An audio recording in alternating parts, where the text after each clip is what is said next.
Urmila kitchen में काम कर रही है। इधर उसके पति उसे आवाज़ लगा रहे हैं। इसी घर में टेलीविज़न भी चल रहा है। अरे उर्मिला, ओ उर्मिला। लेकिन उर्मिला तो कुछ जवाब दे ही नहीं रही है। शायद बर्तनों को मांजने और नल से पानी निकलने की आवाज़ या टेलीविज़न में चल रहे न्यूज़ चैनलों की एंकरों की डिबेट की आवाज़ में दिनेश की आवाज़ दब जा रही थी, या उर्मिला कम सुनती है, पता नहीं। उर्मिला। जब इस बार भी उर्मिला ने कोई जवाब नहीं दिया तो गुस्से में दिनेश किचन में चले गए। देखो, इस कलयुग में क्या क्या हो रहा है। मैंने कल की खबर तुम्हें सुनाई थी कि पिता के पैसों के लिए बेटे ने उसकी हत्या की सुपारी अपने ही एक दोस्त को दे दी। देखा कलयुगी बच्चों को। बेटा बेटी ने मिलकर अपने बूढ़े माता पिता को मौत के घाट उतार दिया ताकि उनके पैसों से मौज मस्ती कर सके। हद है, आज की पीढ़ी का कोई ईमान ही नहीं रहा। उर्मिला ने उन्हें शांत करने की कोशिश की। आप इन खबरों को पढ़कर इतने परेशान क्यों होते हैं? यह भी देखिए कि ये बच्चे किस वर्ग के हैं और कितने पढ़े लिखे हैं। क्या कह रही हो तुम? ये बच्चे बाहर से एमबीए आदि पढ़ लिख कर आए थे।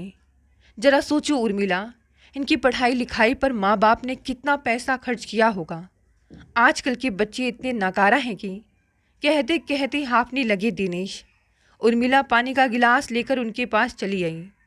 आप रोज़ रोज़ इस तरह की खबरें पढ़कर अपने को दुखी क्यों करते हैं? छोड़िए ना, हम तो अच्छे भले हैं। बस 2 महीने रह गए हैं आपकी रिटायरमेंट को। अपना घर है, पेंशन आती रहेगी, और क्या चाहिए हमें? जितना है वह अपने बच्चों का ही तो है। दिनेश पानी का एक घूंट लेकर कुछ रुक कर बोले। बच्चों का क्यों? तीनों को पढ़ा लिखा दिया। अब जो करना है उन्हें खुद करना है। मैं एक पैसा किसी पर खर्च नहीं करने वाला। उर्मिला चौंकी। अरे, यह क्या कह रहे हैं? सिर्फ रुपेश की ही तो शादी हुई है। अभी तो रीति की होनी है। रोहित भी आगे पढ़ाई करना चाहता है। फिर से बचते हुए दिनेश बाहर निकल गए। दरअसल जब से उन्होंने अपनी ही कॉलोनी में रहने वाले राकेश को सुबह सुबह पार्क में फूट फूट कर रोते देखा तो उनकी सोच ही बदल गई। राकेश उम्र में उससे 10 साल बड़े थे। एक बेटा अमित, एक बेटी राधा। अमित को पढ़ा लिखा कर इंजीनियर बनाया। रिटायरमेंट में मिले फंड के पैसों से राधा की शादी कर दी। बचा खुचा पत्नी की बीमारी में निकल गया। बेटे की शादी के बाद वे साथ ही रहते थे। महीना भर पहले बेटे ने उन्हें घर से निकाल दिया। राकेश की समझ में नहीं आ रहा था कि वे इस उम्र में जाए तो कहाँ जाएं। अपनी पूरी कमाई बच्चों पर लगा दी। उनकी पढ़ाई और शादी की वजह से अपना घर नहीं बना पाए। पेंशन नहीं, देख रेख करने वाला कोई नहीं। दिनेश राकेश का हाल सुनकर हिल गए। अमित को बचपन में देखा था उन्होंने। वह ऐसा निकलेगा क्या कभी सोचा था? उर्मिला को पता था कि दिनेश एक बार जो ठान लेते हैं उससे पलटते नहीं हैं। कल रात ही रोहित ने उनसे कहा था, पापा, मैं आगे की पढ़ाई के लिए अमेरिका जाना चाहता हूँ। स्कॉलरशिप के लिए कोशिश तो कर रहा हूँ, फिर भी 3 लाख तक का खर्चा आ ही जाएगा। पापा, क्या आप इतने पैसे उधार दे सकेंगे? रोहित ने बिल्कुल एक बच्चे की तरह ही कहा। मम्मा, 2 साल बाद मेरा MBA हो जाएगा। इसके बाद मुझे कहीं अच्छी नौकरी मिल जाएगी। मैं पापा के सारे पैसे चुका दूंगा। आप बात कीजिए ना उनसे। उस समय तो उर्मिला ने हाँ कह दिया था, पर अपने पति का रुख देखकर उसे शंका हो रही थी कि पता नहीं ये क्या जवाब देंगे। घर का काम निपटाकर उर्मिला दिनेश की कमरे में आई तो वे कंप्यूटर के सामने चिंता में बैठे थे। उर्मिला धीरे से उनके पीछे आकर खड़ी हो गई। कुछ क्षण रुकने के बाद बोली, यह क्या चिंता लेकर बैठ गए? बच्चे भी पूछने लगे हैं अब तो। खाना भी सबके साथ नहीं खाते हो? और दिनेश ने पलटकर उर्मिला की तरफ देखा। मेरे पास उनसे बात करने के लिए कुछ नहीं है। वे अपनी अलग दुनिया में जीते हैं उर्मिला। मैं साथ बैठता हूँ तो सब असहज महसूस करते हैं। ऐसा नहीं है, सब आपकी इज्जत करते हैं। अच्छा, कल बहू मायके जानने को कह रही है, भेज दें? दिनेश झल्ला गए। तुम ये सब बातें मुझसे क्यों पूछ रही हो? उन्हें तय करने दो। रुपेश जिम्मेदार शादीशुदा आदमी हैं। उसे अपनी ज़िंदगी खुद जीनी चाहिए। उर्मिला चुप हो गई। ऐसे मूड में रोहित के विदेश जाने की बात करती भी तो कैसे। अगले दिन नाश्ते के समय रोहित ने खुद बात छेड़ी। पापा, मैंने आपको बताया था ना कि एमबीए के लिए मेरा अमेरिका में एक यूनिवर्सिटी में चयन हो गया है। बस पहले साल मुझे 40% स्कॉलरशिप मिलेगी। मैं सोच रहा था कि अगर आप। दिनेश एकदम से भड़क गए। सोचना भी मत, तुम्हें इंजीनियर बना दिया, बस अब इससे आगे मैं कुछ नहीं कर सकता।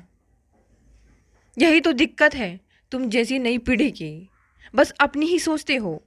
यह नहीं सोचते कि कल तुम्हारे माता पिता का क्या होगा, हम अपनी बाकी ज़िंदगी कैसे जिएंगे। रोहित सकपका गया। रुपेश भी वहीं बैठा था। उसने जल्दी से कहा, पापा, आप ऐसा क्यों कहते हैं, हम लोग हैं ना। दिनेश के होठों पर व्यंग तीर आया। तुम लोग क्या करोगे यह मुझे अच्छी तरह पता है। मुझे तुम लोगों से कोई उम्मीद नहीं, तुम लोग भी मुझसे कोई उम्मीद मत रखना। प्लेट छोड़कर खड़े हो गए दिनेश जी। उर्मिला को झटका सा लगा। अपने बच्चों के साथ ऐसा क्यों कर रहे हैं दिनेश। आज तक बच्चों की परवरिश में कहीं कोई कमी नहीं रखी, अच्छे स्कूल कॉलेजों में पढ़ाया, अब अचानक उनकी सोचने की दिशा क्यों बदल गई है। रुपेश उठकर उर्मिला के पास चला आया। माँ, पापा को आजकल क्या हो गया है, आजकल इतने गुस्से में क्यों रहते हैं। अचानक उर्मिला की आंखों से आंसू निकल आए। पता नहीं क्या क्या पढ़ते रहते हैं, सोचते हैं कि उनके बच्चे भी उनके साथ। क्या माँ, क्या लगता है उन्हें हम उनके पैसों के पीछे हैं। रुपेश ने सीधे पूछ ही लिया। उर्मिला की हिचकी बंध गई। पता नहीं बेटा, ऐसा भी कुछ भर गया है उनके दिमाग में। मैं तो समझा समझा कर हार गई हूँ कि सब घर एक से नहीं होते। रुपेश ने उर्मिला के हाथ थाम लिए और धीरे से बोला, इसमें पापा की गलती नहीं है। आजकल रोज़ इस तरह की खबरें आ रही हैं, पहले भी आती होंगी, पर आजकल मीडिया कुछ ज़्यादा ही सक्रिय है। अब जाने दीजिए माँ, सब ठीक हो जाएगा। पापा से कह दीजिए कि हमें उनके पैसे नहीं चाहिए, बस हमें चाहिए कि वे सुकून से रहें। रुपेश और रोहित अपने अपने रास्ते पर चले गए। रीति अब तक कॉलेज से नहीं आई थी। इस साल उसकी पढ़ाई भी पूरी हो जाएगी। रीति चाहती थी कि वह नौकरी करे। उर्मिला को लगता था कि समय पर उसकी शादी हो जानी चाहिए, पर उनकी सुनने वाला घर में कोई नहीं था। रोहित ने रुपेश की मदद से बैंक से लोन ले लिया और महीने भर बाद वह अमेरिका चला गया। रीति को भी कैंपस इंटरव्यू में नौकरी मिल गई। जब उसने अपनी पहली तनख्वाह दिनेश के हाथ में रखी तो वे निर्लिप्त भाव से बोले, अपनी कमाई तुम अपने पास रखो, जमा करो, कल तुम्हारे काम आएगी। उर्मिला ने समझ लिया था कि दिनेश को समझाना बहुत मुश्किल है, लेकिन उन्हें इस बात का संतोष था कि कम से कम बच्चे समझदार हैं। 6 महीने बाद रुपेश को भी मुंबई में अच्छी नौकरी मिल गई। रुपेश अपनी पत्नी के साथ मुंबई चला गया। उर्मिला को घर का अकेलापन काटने लगा। रीति का काम कुछ ऐसा था कि दफ्तर से लौटने में देर हो जाती। उर्मिला टोकती तो रीति कहती, माँ, आजकल हर प्राइवेट नौकरी में यही हाल है, देर तक काम करना पड़ता है। कोई जल्दी घर जाने की बात नहीं करता है तो मैं कैसे आऊँ। रीति इतनी व्यस्त रहती कि उसे खाने पीने की सुध नहीं रहती। उर्मिला चाहती थी कि उनकी युवा बेटी शादी करके सुख से रहें, दूसरी लड़कियों की तरह सजे सवरे अपनी दुनिया बसाएं। एक दिन वह दिनेश के सामने फट पड़ी। आपको पता भी है कि रीति कितने साल की हो गई है। उसकी शादी की बात आप चलाएंगे या मैं चलाऊं? मैं अपनी बेटी को खुश देखना चाहती हूँ। दिनेश अपनी रोज़मर्रा की ज़िंदगी में इतने रमे हुए थे कि बेटी का रिश्ता खोजना उन्हें भारी लग रहा था, पर उर्मिला के कहने पर वे कुछ चौकन्ने हुए। अखबार में देखकर एक सही सा लड़का ढूंढा। रीति को यह बिल्कुल पसंद नहीं था कि वह किसी के देखने की खातिर सजे सवरे। बड़ी मुश्किल से वह लड़के वालों के सामने आने को तैयार हुई। उर्मिला उत्साह से तैयारी में जुट गई। बेटी की शादी का सपना हर माँ अपनी आंख में संजोए रहती है। रीति 2-3 बार उससे कह चुकी थी कि माँ, अभी रिश्ता हुआ नहीं है, आपको कुछ ज़्यादा करने की ज़रूरत नहीं है, बस चाय और बिस्किट रखिए मेज पर। तब उर्मिला हंसने लगी। ऐसा कहीं होता है भला? जिस घर में तेरी शादी होनी है उस घर के लोगों की कुछ तो खातिरदारी करनी पड़ेगी। रीति चुप हो गई।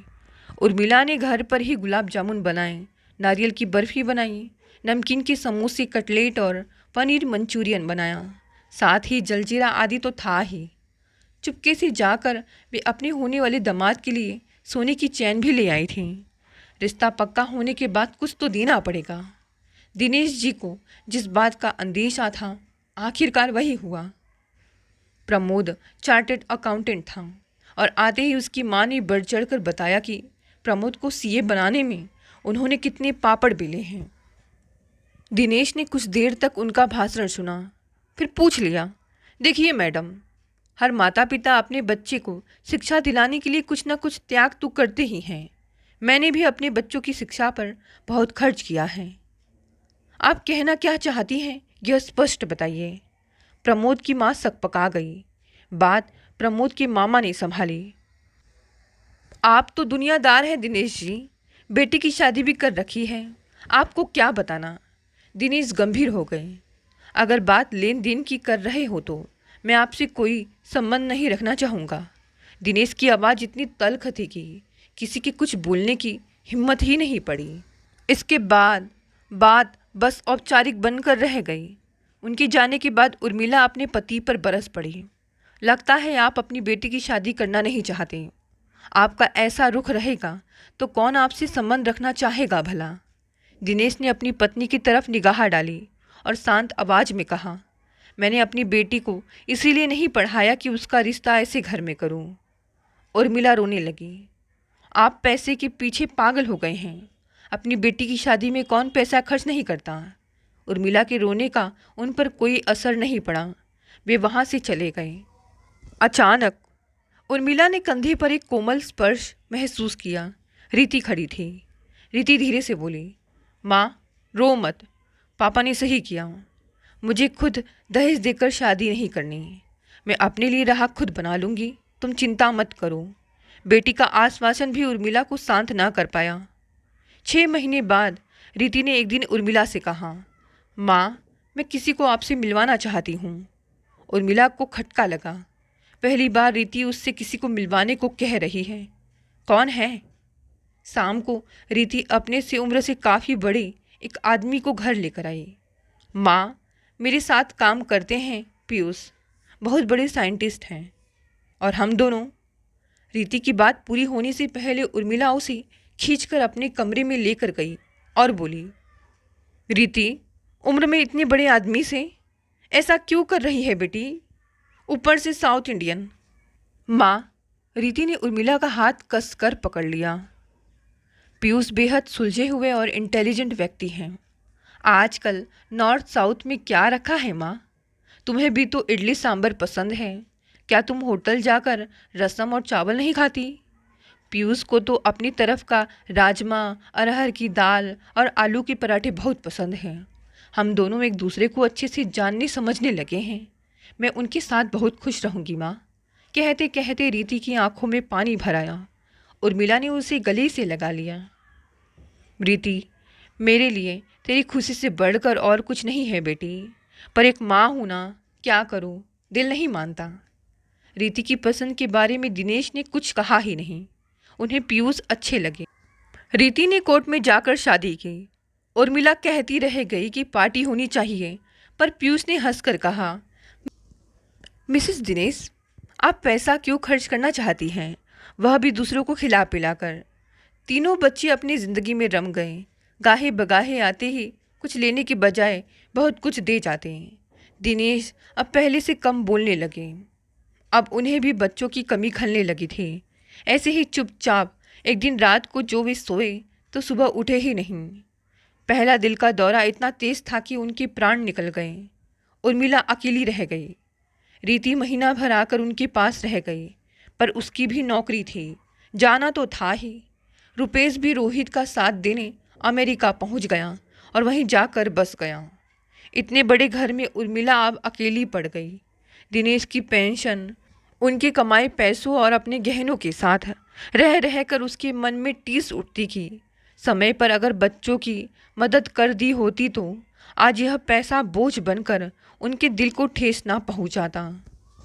रुपेश से जब भी वे अपने दिल की बात करती, वह तुरंत जवाब देता, माँ तुम सब छोड़ छाड़ कर यहाँ आ जाओ हमारे पास, सब साथ रहेंगे। मेरी बेटी बड़ी हो रही है, उसे तुम्हारा साथ चाहिए। बहुत सोच समझकर उर्मिला ने अपनी जायदाद के 3 हिस्से किए और कागजात साइन करवाने रुपेश, रीति और रोहित के पास भेज दिए। सप्ताह भर बाद रुपेश की लंबी चिट्ठी आई। चिट्ठी में लिखा था, माँ हमें वहाँ से कुछ नहीं चाहिए। हम तीनों बच्चों को आपने बहुत कुछ दिया है।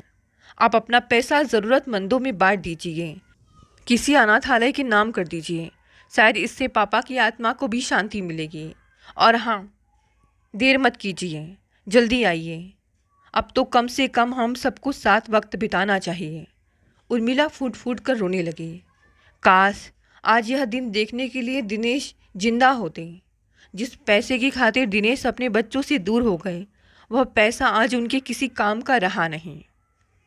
आखिरकार वे अपने बच्चों के पास लौट गई। अब थोड़ा सुकून उनके मन को प्राप्त हुआ।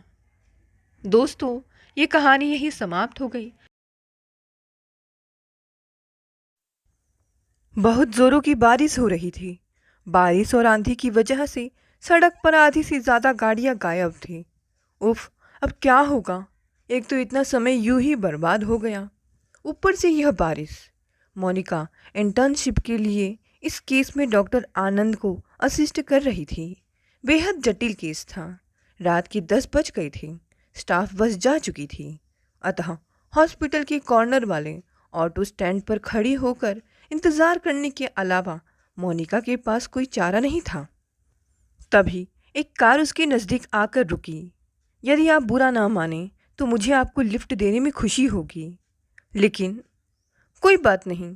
सच में अजनबी पर इतनी जल्दी भरोसा नहीं करना चाहिए। जी मैं मैनेज कर लूँगी। देखिए, आपको यहाँ अकेले खड़ा देखकर मेरे मन में मदद का जज्बा जागा और आपसे पूछ बैठा, वरना। उसकी स्पष्टवादिता और अपनी मजबूरी समझकर मोनिका मना ना कर सकी। इसी तरह मोनिका वरुण से पहली बार मिली थी और फिर धीरे धीरे यह सिलसिला लंबा होता गया। वरुण मोनिका के हॉस्पिटल से 4 किलोमीटर दूर जॉब के साथ साथ रिसर्च सेंटर में भी काम करता था। अपनी थीसिस के सिलसिले में अक्सर उसके हॉस्पिटल आता तो मोनिका से उसका आमना सामना हो ही जाता। हर बार लोगों की भीड़ में मिले थे दोनों। इसी तरह साल गुजर गया। अब मोनिका को लगने लगा था जैसे वह वरुण के कदमों की आहट हजारों की भीड़ में भी पहचानने लगी है। न जाने क्यों वरुण के साथ घंटों बिताने की अजीब सी इच्छा उसके मन में जागने लगी थी। जब वरुण की आंखें उसके चेहरे पर गड़ जाती तो मोनिका की धड़कनें बढ़ जाती। वह नहीं जानती थी कि वरुण के प्रति प्रेम का यह अंकुर कब उसके मन में फूटा। मोनिका के लिए प्रेम की यह अनुभूति बिल्कुल अप्रत्याशित थी, वरना जिंदगी में उसने जो लक्ष्य अपने लिए तय किए थे उन्हें पाने के लिए मन का वैरागी होना आवश्यक था। बचपन से ही सोचा था कि डॉक्टर बनकर लोगों की सेवा करेगी। पिछले 6 सालों से मोनिका दुनिया के हर गम और खुशी से दूर अपने लक्ष्य के लिए समर्पित थी। इसीलिए वरुण के प्रति प्रेम का यह एहसास सब्र की सारी बांध तोड़ गया। मोनिका ने ही पहल की थी, वरुण मैं अपनी सारी जिंदगी आपके साथ गुजारना चाहती हूँ। क्या आप भी ऐसा महसूस करते हैं? मोनिका, ऐसा फैसला जल्दबाजी में करना समझदारी का काम नहीं है। थोड़ा वक्त गुजर जाने दो, एक दूसरे को समझ परख लेने दो, वरुण ने समझाया। इस जवाब से मोनिका मायूस हो गई। एक दिन वरुण का फ़ोन आया। बोला, मोनिका तुम्हारी ओर अपने कदम बढ़ाने से पहले मैं चाहता हूँ कि हम दोनों की परिवार आपस में मिल ले। अचानक बिना सोचे समझे कि यह प्यार पर मेरा विश्वास नहीं है। पर वरुण, मोनिका असमंजस में थी। देखो मोनिका, मैं अपने माता पिता की इकलौती संतान हूँ और जहाँ तक मुझे पता है मेरे माता पिता की अपनी होने वाली बहू को लेकर बहुत सारे सपने और उम्मीदें हैं। मुझे नहीं पता कि तुम उस पर खरी उतरोगी या नहीं। मेरी मम्मी आजकल वैसे भी अपनी नई नई फरमाइशें जाहिर करती रहती हैं। अब देखो क्या होता है। मैंने हमेशा से यही सीखा है कि कोई भी फैसला दिल से नहीं दिमाग से लेना चाहिए। अतः आने वाली ज़िंदगी में न अपने लिए और न ही परिवार के लिए कोई परेशानी खड़ा करना चाहता हूँ। अतः मेरे माता पिता का फैसला ही हमारे प्यार का भविष्य तय करेगा। वरुण के ये नपे तुले विचार मोनिका को अच्छे नहीं लगे, पर उसके प्रति अपने जज्बातों के सामने मोनिका ने घुटने टेक दिए। उस दिन हर संभव तैयारी के साथ मोनिका सपरिवार वरुण के माता पिता से मिली थी। सब कुछ ठीक ठाक चल रहा था। मोनिका जैसी सुंदर व डॉक्टर लड़की भला किसी पसंद नहीं आती, पर तभी वरुण की माँ की एक बात अच्छे खासी माहौल को टेंस कर गई। वैसे हमारे पास किसी चीज़ की कोई कमी नहीं। वरुण की हर ख्वाहिश उसके बोलने से पहले पूरी करते आए हैं हम।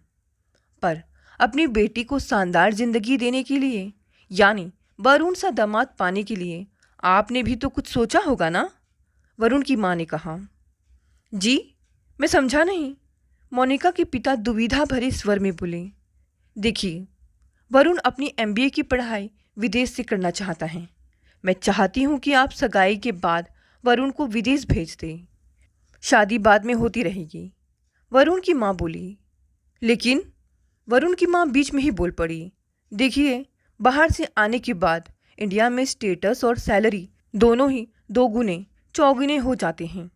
फिर इस ऐसो आराम को आपकी बेटी को ही तो भोगना है। अतः इतना तो आपका भी हक बनता है अपनी बेटी के भविष्य के लिए। मन ही मन खर्च का हिसाब लगाने पर पिताजी के चेहरे पर आते जाते भावों को मोनिका खुद देख रही थी। अपनी आर्थिक स्थिति से वह वाकिफ थी। एक छोटे भाई और बहन की जिम्मेदारी पापा के कंधों पर थी। अतः अपने आप को वह रोक ना पाई। बोली, वरुण, ये कैसी बातें हो रही हैं? क्या इसी तरह समझने और समझाने के लिए तुमने मुझे यहाँ बुलाया था? देखो मोनिका, यह दुनियादारी है। इन बातों को बड़ों को आपस में निपट लेने दो। इसमें हम बच्चों का दखल ठीक नहीं है। वरुण के जवाब ने मोनिका के तन बदन में आग लगा दी। दुनियादारी के नाम पर उस जैसे पढ़े लिखे सभ्य इंसान से मोनिका ने यह आशा कभी नहीं की थी। अतः अपने पर भरसक कंट्रोल करने के बावजूद वह पापा से बोली, उठिए पापा, हमें यह रिश्ता मंजूर नहीं। हमें भी यह रिश्ता मंजूर नहीं।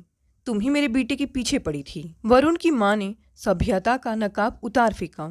कहा सुनी के दौरान मोनिका ने अनेक बार वरुण को देखा, पर हर बार सिर झुकाए दिख मोनिका को अपने प्यार पर शर्मिंदगी महसूस होने लगी। बात बिगड़ चुकी थी। आंखों में आंसू लिए वह घर की ओर चल दी। मम्मा पापा क्या कहते, सब चुप थे। स्वयं मोनिका का स्वाभिमान बुरी तरह आहत हुआ था। अतः घर आकर सीधे अपने कमरे में चादर ओढ़कर सो रही है। ऐसा माँ को दिखाने की कोशिश करने लगी। अपने पहले प्यार का उसे इस तरह ठुकराना गहरे अवसाद में धकेल गया था। रिजेक्ट, जैसी वह कोई वस्तु है जिस पर वरुण के परिवार ने रिजेक्ट का लेबल लगा दिया। हाथ नींद की गोलियों की ओर बढ़ गए, पर तभी मोबाइल की घंटी ने उसके हाथ रोक दिए। डॉक्टर मोनिका, तुरंत हॉस्पिटल पहुंचो, इमरजेंसी है। मोनिका कुछ कह पाती उससे पहले ही फ़ोन कट गया। उसकी ऐसी मनोस्थिति में हॉस्पिटल जाने की हिम्मत नहीं हो रही थी। मोनिका की सीनियर डॉक्टर हाथ में फ्रैक्चर की वजह से छुट्टी पर थी। काव्या की प्रीमेच्योर डिलीवरी आज ही करवानी थी। उनका केस अनेक जटिलताओं से भरा था। केस की सारी जिम्मेदारी मोनिका पर आ पड़ी। एक तो उस दिन वह खुद को ही नहीं संभाल पा रही थी, उस पर जीवन का वह पहला पर अत्यंत जटिल केस।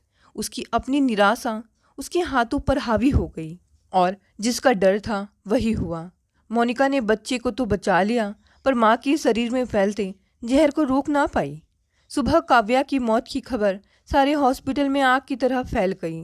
हॉस्पिटल ने सारी जिम्मेदारी मोनिका पर डालकर पल्ला झाड़ लिया। सबकी नाराजगी और मीडिया में मचे हल्ले के चलते साल भर के लिए मोनिका की प्रैक्टिस करने पर रोक लगा दी गई। 24 घंटों में ही फिर से रिजेक्ट। ऐसा लगा जैसे वाकई वह एक वस्तु है। एक के बाद एक दूसरी असफलता ने मोनिका के लिए जीवन की सारी माने ही बदल दिए। एक बार मरने का प्रयास भी किया। जिंदगी का लक्ष्य दिशा जैसे भूल गई। मनोचिकित्सक की सलाह भी ली, पर सब बेकार। माँ पिताजी ने हार कर वरुण के सामने घुटने टेकने का भी मन बना लिया, पर पता चला कि वह विदेश जा चुका है। अपनी बेटी की ऐसी हालत देख असहाय पिता ने एक दोस्त की सलाह पर मन बदलने के लिए मोनिका को शिमला भेज दिया, उसके मामा के पास, ताकि पुराने माहौल से निकलकर एक नए माहौल में सांस ले सकें। शिमला की सुंदर वादियाँ मोनिका के चेहरे पर फीकी सी ही सही मुस्कुराहट बिखेर गई। पड़ोस में रह रही नन्ही सी बच्ची की क्रियाकलाप में धीरे धीरे वह डूबती चली गई। 4 साल की होगी वह, शिमला की चंचल हवा से भी ज़्यादा चंचल और मासूम। रोज़ नए नए खेल खेलती थी वह, कभी पापा बनती तो कभी पापा की बॉस। एक दिन मोनिका अपने को रोक ना पाई, पूछ ही बैठी, हेलो, क्या नाम है तुम्हारा? सोना, कह अपना खेल छोड़ वह भी भागी आई। आप रोज़ यहाँ आती हैं, हम आपको देखते हैं, बहुत अच्छी लगती है हमें आप। सोना की बेतकल्लुफ़ चटर पटर सुनकर मोनिका मुस्कुरा पड़ी। अच्छा एक बात बताओ, आप खेल में कभी पापा बनती हैं तो कभी कुछ और, अब मम्मी क्यों नहीं बनती कभी? सोना से कुछ मिक्स होने के इरादे से मोनिका ने पूछा। क्योंकि हम नहीं जानते मम्मी कैसी होती है, हमने तो उन्हें कभी देखा ही नहीं है, फिर कैसे बने हम? उसकी मासूम आंखों में मायूसी देख मोनिका चुप हो गई। सुना, मोनिका की ज़िंदगी में आशा की एक उजली किरण बनकर आई थी, बहुत जल्द ही घुल मिल गई थी। महीने भर की दोस्ती में उसने मोनिका पर पूरा अधिकार जताना शुरू कर दिया था। कभी होमवर्क लेकर चली आती तो कभी डर लग रहा है का बहाना बनाकर मोनिका के घर ही सो जाती। सोना की बातों में उसके पापा ही ज़्यादातर हीरो हुआ करते थे। सुबह उसके सोकर उठने से लेकर रात बिस्तर पर जाने तक का सारा दिन पापा की बातें। सोना के मुंह से उसके पापा के बारे में सुन सुनकर एक समझदार और बेहद भावुक इंसान की छवि मोनिका के मन में बन ही गई थी। उनसे मिलने, सोना की माँ के बारे में जानने के लिए उसका मन उत्सुक हो उठा। एक दिन सोना को तेज बुखार था और उसके पिता को किसी बहुत ज़रूरी काम से जाना पड़ा, तो उन्होंने मोनिका को फ़ोन पर बड़ी विनम्रता से सोना की देखभाल करने का आग्रह किया। तभी मोनिका का उनसे परिचय हुआ था। सोना की वजह से बहुत बार आमना सामना हो ही जाता था। आपको दूसरी शादी कर लेनी चाहिए। सोना अपनी माँ और परिवार को बहुत मिस करती हैं। एक दिन सोना के पापा डॉक्टर आशीष के साथ टहलते वक्त मोनिका के मुंह से अचानक निकल गया, मैं बेटी के लिए बेहद चिंतित रहता हूँ, इसीलिए आज से पहले कभी इस बारे में सोचा ही नहीं।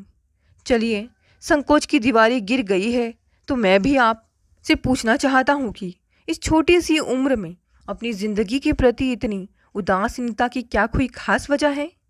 कई बार अजनबियों के साथ अपना फीलिंग शेयर करने से मन हल्का हो जाता है और आत्मग्लानि के बोझ से भी नहीं दबना पड़ता।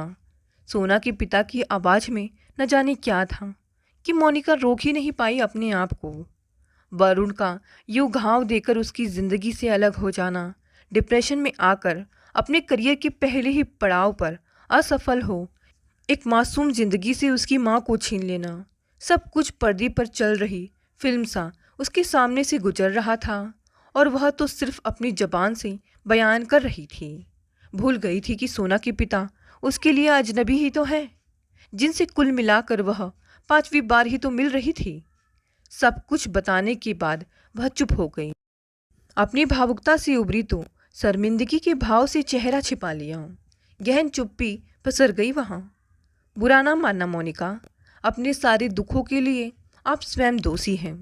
दरअसल आप अपने आप को सूरजमुखी बना लिया है, एक ऐसा फूल जो खुद खिलने के लिए सूर्य की किरणों का मोहताज है। सूरज के बिना उसकी अपनी कोई पहचान ही नहीं है। आपने वरुण जैसी एक असफलता को सूरज मान ना मिलने पर निराशा का गहन ताना बना बुन लिया है अपने चारों ओर। वह तो प्रकृति के नियमों में बंधा एक फूल है, पर आप तो एक इंसान हैं, सोचने समझने की शक्ति रखने वाली प्रकृति की सबसे सुंदर रचना। अरे, आपको तो यह सोचना चाहिए था कि यदि गलती से आपने किसी की जान ली है तो 100 लोगों की जान बचा भी तो सकती हैं। आप यदि उसकी माँ की मौत से सचमुच आहत हुई थी तो उसके प्रायश्चित के बदले में 10 लोगों की जान बचाने का संकल्प क्यों नहीं लिया आपने? किसी एक सोच को अपने आप पर कैसे इतना हावी होने दिया, जिसने आपकी 5 सालों की तपस्या और माता पिता के प्यार, पैसे और सपनों को व्यर्थ कर दिया। आप तो डॉक्टर हैं, चोट लगने पर मरहम लगाकर उसे ठीक करना जानती हैं, फिर इस जख्म को नासूर कैसे बनने दिया? अपनी दुनिया से बाहर झांक कर तो देखिए कितने दुखी हैं लोग। और फिर आशीष चुप हो गया। आपको इस तरह लेक्चर देने का मुझे कोई हक नहीं बनता। सॉरी, पर ऐसे ही नादानी मैं स्वयं कर चुका हूँ, इसीलिए अपने आप को रोक नहीं पाया। कुछ देर चुप रहने के बाद डॉक्टर आशीष बोला, एक शर्त पर, यदि आप मुझे सोना और अपने बारे में सब कुछ बताएं। मोनिका अपने पर काबू कर बोल उठी, बताने को कुछ खास नहीं। सोना को जन्म देने के बाद उसकी माँ किसी हादसे में हमें छोड़कर चली गई। मैं अपने दुख में इस कदर डूब गया कि अपने दुख के सामने इस बिना माँ की नन्ही सी जान का भी ध्यान न रख पाया। भूल ही गया इस मासूम निरीह ने भी तो माँ को ही खोया है। मेरी लापरवाही की सज़ा मेरी बच्ची को मिली। वह मरते मरते तो बच गई, पर पोलियो ने इसका एक पैर छीन लिया। उसी दिन से सोना मेरे जीने का बहाना बन गई। उसका खोया हुआ पैर तो मैं वापस नहीं ला सकता, पर और बच्चों को ज़िंदगी दे सकूं, बस इसीलिए अपने आप को इन बच्चों की सेवा में समर्पित कर दिया। कई बड़े लोगों के सहयोग से एक हॉस्पिटल बनाया है बच्चों के लिए। जो लोग अपने बच्चों का इलाज अच्छे हॉस्पिटल में नहीं करा सकती, उनके लिए। नन्हे नन्हे बच्चों की हंसी ने ही मेरा सुकून मुझे लौटाया है। यह मेरा अपना एक्सपीरियंस है। अपने दुख पर विजय पाकर दूसरों के लिए शुरू कर दे तो अपना दुख खुद ब खुद कम हो जाता है। सारी रात मोनिका सो नहीं पाई। सोना के पिता के शब्द कानों में गूंजते रहे कि तुम सचमुच सूरजमुखी हो, जो खिलने के लिए सूरज की किरणों की मोहताज है, अपने आप में कुछ भी नहीं। कितना सताया है उसने माँ पापा को अपने इस व्यवहार से। डॉक्टर तो लोगों की पीड़ा हरते हैं, वह तो अपनों को ही पीड़ा दे बैठी। सुबह उठी तो मन शांत था। सब कुछ भुलाकर जिंदगी का अब एक तयशुदा लक्ष्य पाना ही उसका मकसद था। वह जल्द से जल्द अपने घर लौटना चाहती थी। अब अपनी फील्ड में वह इतना काम करेगी कि उसके पिछले खोए वक्त की भरपाई हो सके। मामा भी हैरान थे मोनिका के इस नए रूप को देखकर, इसलिए रोका नहीं। सुबह सारा सामान पैक कर सोना से मिलने निकली तो दरवाजे पर अचानक वरुण को देखा। तुम यहाँ कैसे? चकित सी मोनिका आगे कुछ कह न पाई। 2 दिन के लगातार सफ़र के बाद तुम तक पहुँचा हूँ, क्या अंदर आने के लिए भी न कहोगी? पर वरुण, मैं यह अध्याय बहुत पहले ही हमेशा के लिए बंद कर चुकी हूँ। तो तुम्हें यह बात अपने घर वालों को बतानी चाहिए थी, जिन्होंने अपनी बेटी के दुखों का वास्ता देकर मुझे यहाँ भेजा। मोनिका के अनपेक्षित जवाब से वरुण चिढ़ गया। पिताजी को पीछे आता देख मोनिका उनसे लिपट गई। कहने सुनने को तो बहुत कुछ था, पर वरुण को देख चुप हो गई। पुरानी मोनिका को देख पिताजी हैरान थे, पर उससे भी ज़्यादा मोनिका के वरुण से न विवाह करने के फैसले से। उस दिन वरुण के घर वालों से मिलने के बाद इस रिश्ते से वे कदापि खुश नहीं थे, पर अपनी इकलौती लड़की की खुशियों के लिए ही उन्होंने उन लोगों की शर्तों के सामने अपने घुटने टेके थे। मुंबई वापसी से पहले मोनिका ने पिताजी को सोना और डॉक्टर आशीष से मिलवाया। डॉक्टर आशीष का प्रस्ताव उसे चौंका गया। डॉक्टर मोनिका, इस वक्त मेरे हॉस्पिटल को एक गायनिक की सख्त ज़रूरत है। पुरानी डॉक्टर 2 महीने की लीव पर हैं। यदि शहर घर जाने का मोह छोड़ सको तो हॉस्पिटल ज्वाइन कर लो कुछ दिनों के लिए। इतनी खूबसूरत डॉक्टर अपने बीच पाकर मेरे बच्चे शायद अपना दुख भूल जाएं। आशीष का प्रस्ताव ना मानने की कोई गुंजाइश ही न थी। फिर यह शहर, यहाँ के लोग, सोना, डॉक्टर आशीष, सब ने मिलकर न जाने क्या जादू कर दिया था मोनिका पर। वह स्वयं ही उन सब से दूर जाने में डर रही थी।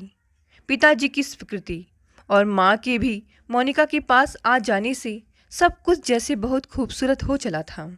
छोटे छोटे बच्चों के बीच कब डॉक्टर से बच्ची बन जाती और खुशी से चहकने लगती। उस दिन की ही तो बात है। सोना को सारे हॉस्पिटल में ढूंढते ढूंढते वह रेस्ट रूम में चली गई। वहाँ का नज़ारा देखा तो दंग रह गई। डॉक्टर आशीष बहुत सारे बच्चों के बीच बैठे उन्हें कोई मज़ेदार किस्सा सुना रहे थे। पास जाकर देखा तो दिल दहल गया। सभी अपने अपने आर्टिफिशियल अंगों को अलग करके सामान्य रूप में थे। किसी का हाथ नहीं तो किसी का पैर नहीं। शारीरिक रूप से बेबस उन बच्चों के चेहरे पर कोई गिला शिकवा नहीं। सपनों से सजी आंखें, संतुष्टि से चमकते चेहरे और उन सबको संभालते आशीष। मोनिका का परिचय जैसे किसी दूसरी दुनिया से हुआ। डॉक्टर आशीष से नजरें मिली तो बस सम्मोहित सी उन्हें देखती चली गई। आशीष एक समर्पित ईमानदार इंसान नहीं, एक पूर्ण पुरुष नहीं, अपने कमिटमेंट को समर्पित इंसान जिसे कोई भी लड़की अपना जीवन साथी बना ले। जाने ऐसी ही कितनी उपमाएं विचार मोनिका के मन में कई दिनों तक खलबली मचाते रहे। तो क्या उसे डॉक्टर आशीष से प्यार हो गया है क्या, या उसके आदर्शों, बिन माँ की बच्ची सोना से सहानुभूति, या स्वयं पर हावी वह गिल्टी? क्या था वह जो उसे आशीष के मोहपास में बांध रहा था? पर ऐसा ही खिंचाव कभी उसने वरुण के लिए भी महसूस किया था। तो क्या उसे अपनी ज़िंदगी को भावनाओं के हवाले कर आशीष से शादी कर यहीं सेटल हो जाना चाहिए? बहुत सोचा मोनिका ने, पर वरुण ने ही उसे किसी फैसले पर पहुंचने में मदद की। उस दिन शिमला में ही उससे मिलने आया था अपनी नई नवेली पत्नी के साथ हनीमून पर। आशीष के सामने ही उसे चिढ़ाने के लिए अपनी माँ की पसंद लड़की और उससे मिली खुशियों का बढ़ चढ़कर ऐलान करने लगा। एक बार तो मोनिका कमज़ोर पड़ गई।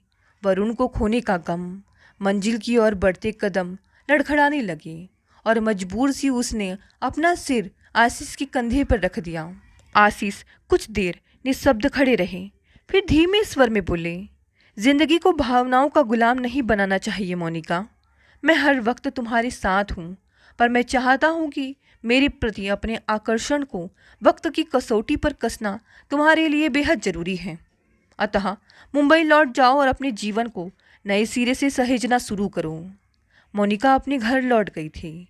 आसान नहीं था उसके लिए भी ऐसा करना, पर जल्द ही जान गई थी कि प्यार, शादी को अपनी मंजिल मानकर अपने लक्ष्य से बेईमान करने का उसका ज़मीर कभी इजाज़त नहीं देगा। दिन रात काम उसे सुकून देने लगा था। 5 साल की छोटी सी पीरियड में ही आज डॉक्टर मोनिका का नाम भारत के सफलतम गिने चुने गायनिकों में शुमार है। पर डॉक्टर आशीष और सोना ने उसके लिए जो किया, उनके प्रति अपने जज्बातों को भी मोनिका कभी झुठला ना सकी। तभी तो कुछ दिनों के बाद एक लंबी छुट्टी लेकर वह शिमला चली गई और आशीष से कह बैठी कि आपकी वजह से अपनी तमाम कमजोरियों से लड़कर आज अपनी मंजिल मैंने पा ली है। जाने कहाँ से इतनी ताकत आ गई मुझ में। आपकी साथ और हिम्मत का असर है कहूँ, या वक्त की ठोकरों का, नहीं जानती। पर आशीष, हमेशा स्ट्रांग बनकर नहीं जी पाऊंगी। टुकड़ों में बटी आधी अधूरी जिंदगी, किसी के प्यार की आंच, अनेक रिश्तों की गर्माहट से भी तो इंसान का अंतर खिल उठता है। बहुत सोच लिया, जान गई हूँ कि आपके सिवा मैंने प्यार किसी से किया ही नहीं। अतः आशीष, अपने अंतस को खिलने के लिए वह गर्माहट, वह बंधन आपसे जोड़ना चाहती हूँ। क्या मेरे सूरज बनोगे?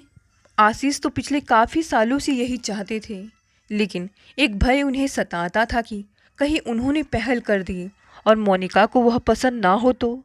वैसे भी वे तो विधुर और एक बच्ची के पिता हैं। भला मोनिका को रिश्तों की क्या कमी? भले ही मोनिका आज टूट चुकी है, लेकिन कल तो उसकी ज़िंदगी में भी बाहर आएंगे तो भला मेरी क्या हैसियत? यही सब सोचकर आशीष ने कभी भी अपने दिल की बात नहीं की, बस मन ही मन उसे चाहते रहे। आज मोनिका के प्रस्ताव को सुन बिना कुछ सोचे समझे आशीष ने हाँ कह दिया और कस कर लग गए गले उसके।